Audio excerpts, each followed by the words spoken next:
从小我就觉得我不是亲生的，我哥是商业奇才，20岁身价1000万，我是家里蹲，20岁只会下顿吃什么。我想开了，我一定是流落在外的豪门遗珠，是被抱错的真千金。我抱着我妈的大腿，声泪俱下。你就告诉我真相吧，我受得了。我是不是首富的女儿？是不是该回豪门继承家产了？我妈正在剥蒜，闻言叹了口气，复杂的看了我一眼。她放下手里的大蒜，回屋翻箱倒柜，拿出一张皱巴巴的鉴定单。既然你发现了，就不瞒你了。我妈语气沉重，我狂喜，20年之期已到，千金回归，我要让所有看不起我的人都高攀不起。我就知道，妈，快告诉我，我的亲生父母是谁？哪个富商？我妈指着电视里正在接受财经频道专访，西装革履的林燕悠悠地说：“其实他才是捡来的。”我脸上的笑容瞬间僵住。什么？我妈接着补刀，刀刀致命。我和你爸都是普通人，你们老林家往上数8代都是贫农，咱们家的基因就是平庸，就是懒，就是馋。你哥那是人家亲生父母基因好，他才是豪门的基因。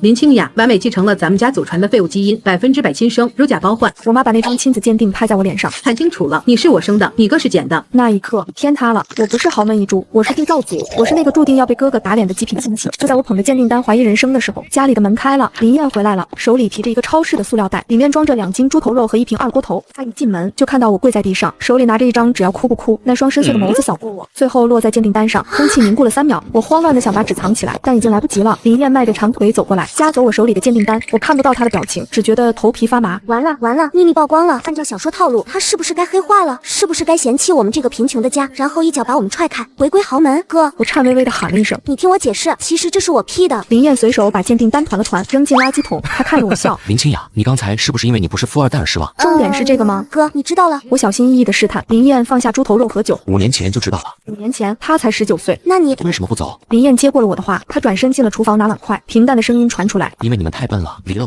我怕你们饿死。我感动的泪水还没流下来，她又补了一句：尤其是你，林清雅，生活不能自理的一级残废。虽然林燕表现得很淡定，但我知道有些东西回不去了。果然，墨菲定律诚不欺我。就在我妈摊牌后的第3天，一辆加长版劳斯莱斯停在了我们家那个老小区楼下，车上下来一对中年夫妇，身后跟着4个黑衣保镖。他们走进我家80平的老破小，眉头皱得死紧。你们就是林燕的养父母？贵妇人开口了，语气毫不掩饰的傲慢，手里还拿着一块手帕捂着鼻子，仿佛我们家的空气有毒。我爸正在抠脚，被这阵仗吓得从沙发上滚了下来。我妈正在摘菜，手里还拿着一把菜叶子，而我正穿着睡衣，邋里邋遢的。我们是京市的陆家，燕儿的亲生父母，竟然是那个传说中的顶级豪门。陆夫人轻飘飘瞥了我一眼，这就是你们亲生的女儿。果然，龙生龙，凤生凤，老鼠的儿子会打洞。我火了，说我废物可以，那是事实，但你不能当着我的面说我是老鼠。我刚要发作，陆先生从公文包里掏出一张支票，拍在了茶几上。这里是5000个，感谢你们这些年对陆燕的照顾。从今天起，她和你们没有任何关系，我们要带她回去认祖归宗。我和爸妈的眼睛直了，有了这5000个，我还当什么废物？我可以当一个有钱的废物。就在这时，门开了，林燕回来了。看到屋里的人，她脚步一顿，脸色瞬间沉了下来。谁准你们进来的？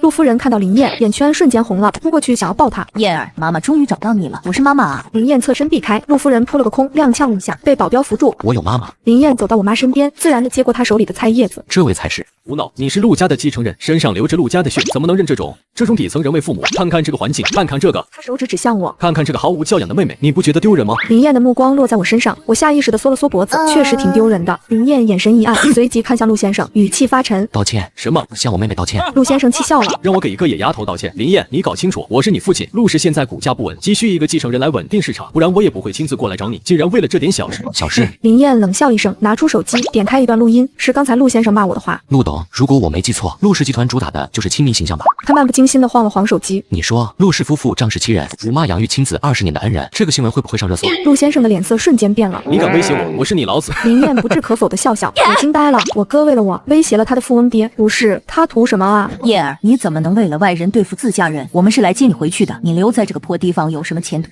外人？林燕冷笑一声，走到我身边，一把拦住我的肩膀。在这个世界上，只有他们是我的家人。至于你们，他的眼神瞬间冷了下来。拿着你们的钱滚！陆家夫妇脸色铁青的走了，那张5000万的支票还躺在茶几上。林燕看都没看一眼，直接拿起来撕个粉碎。我心碎了，哥，那是5000万啊，不是5000块啊！林燕瞥了我一眼，没出息，以后我赚的钱都给你花，不差这5000万。那一刻，我觉得林燕背后缓缓升起了一个金色光环，像个菩萨。但很快，现实就给了我们一巴掌。陆家出手了，他们没有直接针对林燕，他们针对的是我们家。我爸的工作丢了，单位说他作风有问题，我妈摆摊的早市摊位被收回了，理由是影响市容。就连我在学校里都被人指指点点，甚至辅导员找我谈话，暗示让我休学一段时间。更可怕的是，动完我们后，他们开始对林燕出手，他的公司遭到了前所未有的重创，供应链断裂，资金链冻结，合作方纷纷解约，陆家动用了所有人脉和资源，要逼林燕低头。短短1个月，林燕瘦了一圈，她每天早出晚归，眼底全是红血丝，却还要笑着安慰我们，没事，小问题，很快就解决了。但我知道这问题一点都不小。我半夜起来上厕所，看到林燕站在阳台上，她的背影显得那么孤单，那么疲惫。我听到她在打电话，声音发哑。有什么事你们冲我来，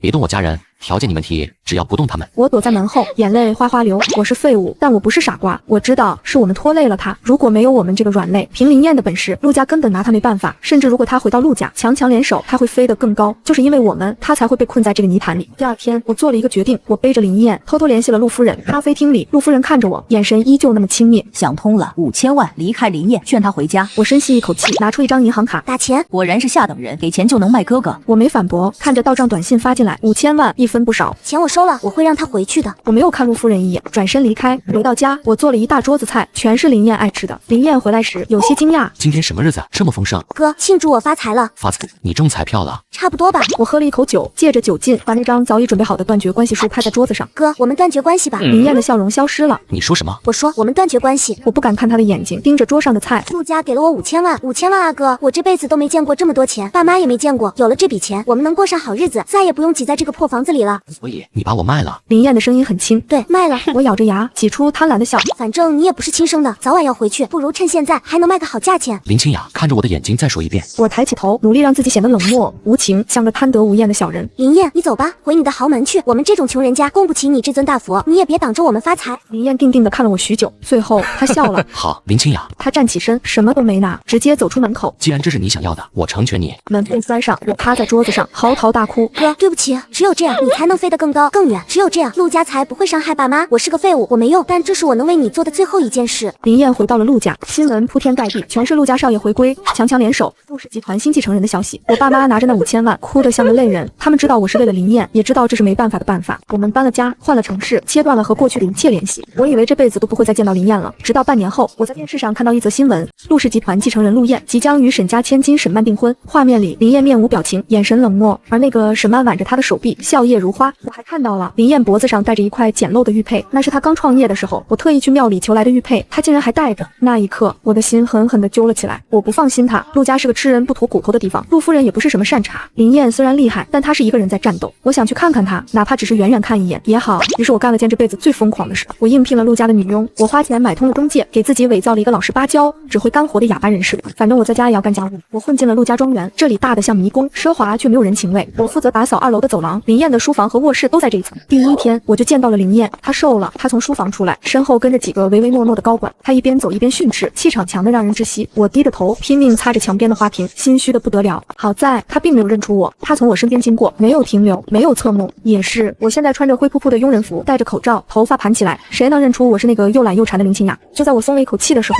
前面突然传来了一声尖叫啊！我的裙子！是沈曼，她手里端着一杯咖啡，白色的高定裙子上脏了一大片，而她对面一个小女佣瑟瑟发抖。你瞎了吗？走路不长眼睛！沈曼抬手就是小女佣被打得摔倒在地，哭着求饶。林燕停下脚步，冷淡地看着这一幕，没有说话。沈曼看到林燕，立马换了一副委屈的表情。燕哥哥，你看她笨手笨脚的，弄脏了人家的裙子。林燕看都没看那个小女佣一眼，既然笨，就开了吧。说完，她抬脚就走。我愣住了，这还是我那个心软的哥哥吗？小女佣被拖走了，哭声凄惨。我握紧了手里的抹布。林燕，你在陆家到底经历了什么？我在陆家潜伏了1个月，光鲜亮丽的豪门就像一袭华美的袍，里面爬满了虱子。陆先生在外面私生子有8个，陆夫人表面端庄，背地里却是个控制狂。陆家里外都是监控，连厕所里都有。而那个沈曼根本不是什么大家闺秀，就是个私生活混乱的泼妇。他们让林燕回家，不是让她继承陆家，而是因为陆家需要一个名正言顺的继承人，跟沈家联姻维持接近崩溃的股价。而林燕没人在乎她，她每天只睡3个小时，剩下的时间都在工作或者应付各种宴会。她像个不知疲倦的机器，透支自己的生命。而且我发现她在吃药。有一次，我趁着打扫的时候走进了她的房间，看见了她床头柜上放着一个药瓶，上面都是英文。我用手机查了下，发现是强效镇定剂，有抗抑郁作用，但副作用极大，长期服用会损伤神经。我几乎拿不住药瓶，她需要用药物维持理智。就在我准备把药瓶放回去的时候，门开了，林燕站在门口。谁让你进来的？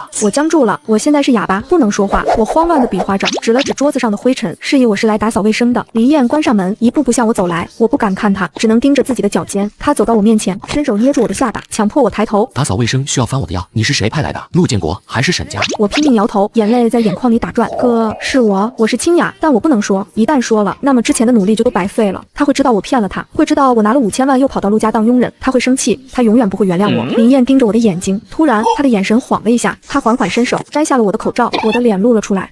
清雅，他的声音在颤抖，带着不可置信，还有一丝惊喜。然而下一秒，他的脸色再度狰狞。你怎么在这？谁让你来的？他用力抓住我的肩膀，我装不下去了。哥，好疼！听到这声歌，林燕像是触电一样松开手，但随即他又立刻抓住了我的手腕，把我拽进了浴室。水龙头打开，哗哗的水声掩盖了我们的声音。疯了吗？陆家是什么地方你就来？林燕压低声音吼道：“拿着钱滚得远远的不好吗？为什么要过来送死？”我担心你。我哭着喊：“你在吃什么药？你是不是生病了？陆家是不是在虐待你？”林燕愣住了，她看着我，眼中的戾气慢慢褪去，取而代之的是一种深深的疲惫。她突然抱住了我，清雅，她把头埋在我的颈窝，声音哽咽：“我以为你真的不要我了。”我听得心都要碎了。哥，我怎么可能不要你？我是想让你回来继承家产，我不想拖累你。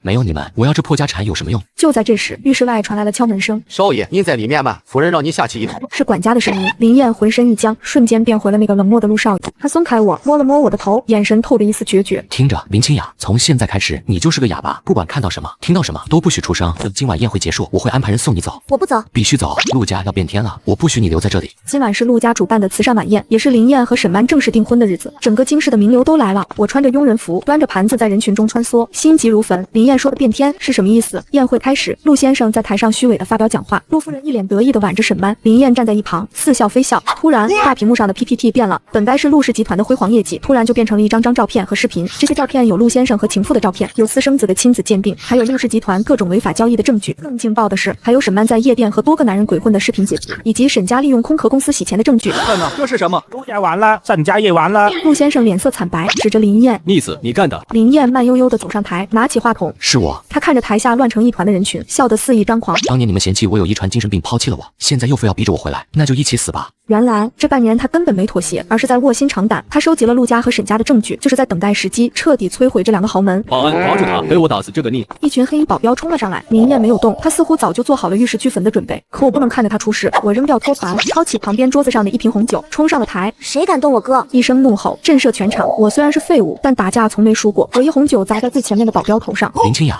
林燕震惊地看着我。哥，别怕，我来救你。我拉起林燕的手，拽着她就跑，拦住他们。但是宴会厅已经乱了，记者们疯狂拍照，宾客们四散奔逃，巡捕的警笛声也从外面传了进来。没错，林燕早就报了警。我和林燕在混乱中冲出了宴会厅，但她突然停下了。清雅，你先走，我还有事没做完。还有什么事？巡捕都来了，我还要去拿一样东西。林燕看着2楼，那是属于我的东西。说完，她甩开我的手，转身冲回了楼上。我咬咬牙，也跟了上去。2楼起火了，是陆夫人放的火。这个疯婆子，眼看陆家被毁了，竟然想拉着所有人陪葬。我在烟雾中找到了林燕，她跪在书房的保险柜前，手里紧紧攥着一个旧铁盒。哥，快走，火要烧进来了！我冲过去拉她，林燕却像是魔怔了一样，死死抱着那个铁盒。这是我的，这是我的。什么破烂玩意儿比命还重要？我急了，一巴掌扇在她脸上。林燕，你给我清醒点，爸妈还在家等我们呢。这一巴掌把她打醒了，她看着我，眼神缓缓聚焦。清雅，走啊！此时火势已经封住了楼梯，我们被困住了。完了，我们2个都要烤熟了。我绝望地瘫坐在地上。早知道就不来了，还能好好活到老死。林燕却笑了，她把那个铁盒塞进怀里，然后一把抱起我。报警！她走到窗边，这是2楼，下面是草坪和泳池。哥，你干嘛？你要跳楼？相信我。林燕的眼神透着温柔。我不会让你死的，你是我们家的独苗，是爸妈的心头肉。那你呢？我命硬。说完，她抱着我，纵身一跃，扑通一声，我们落进了泳池里。我呛了几口水，被林燕拖着浮出水面。别墅已经被大火吞噬，消防车呼啸而至，我们得救了。躺在草坪上，我大口喘着气，看着旁边狼狈不堪却依然帅气的林燕，笑了。哥，那个盒子里到底是什么？林燕从怀里掏出那个铁盒，打开，里面是一叠照片，全是我们的照片，还有一封信，她5年前写下的遗书。如果有一天我被陆家的遗传精神病逼疯不在了，请把我的骨灰撒向天空，我要变成风，保佑林清雅一辈子不愁吃喝，做个快乐的小废物。